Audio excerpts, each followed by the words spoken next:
उभाटा उपद्व्याप करणारच आहे, परंतु त्यांनी सुप्रीम कोर्टाने काय म्हटलंय लक्षात घेतलं पाहिजे. हे काही थेट भारत पाकिस्तानचा सामना नाहीये. आशियाई कप मध्ये आपण खेळतोय आणि ते इतरही देशांसोबत खेळणार आहे आणि त्यासोबतच पाकिस्तान जर आला त्या नंबरमध्ये तर त्याला काय पास ऑन देणार आहे आणि त्याच्यामुळं त्याच्यासोबत खेळल्या जाणार आहे.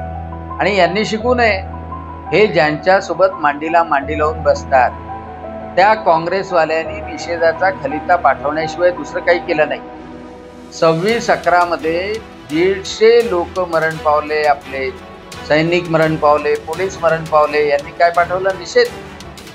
पण उत्तर दिलं नाही. पहलगाम मध्ये 25 हिंदू मरण पावल्यानंतर ऑपरेशन सिंदूरच्या माध्यमातून 25 मिनिटाचा एअर स्ट्राईक जो केला त्यामध्ये 100 पेक्षा जास्त अतिरेकी मारले गेले. अतिरेक्याचे अड्डे उद्ध्वस्त झाले. एवढंच नाही तर ज्या ठिकाणावर मिसाईल फेकू शकत होते तेच विमानतळ उद्ध्वस्त केले. आणि आजही सीमेवर सक्त निर्देश आहे, गोली आई तो गोली का जवाब गोले से दिया जाए.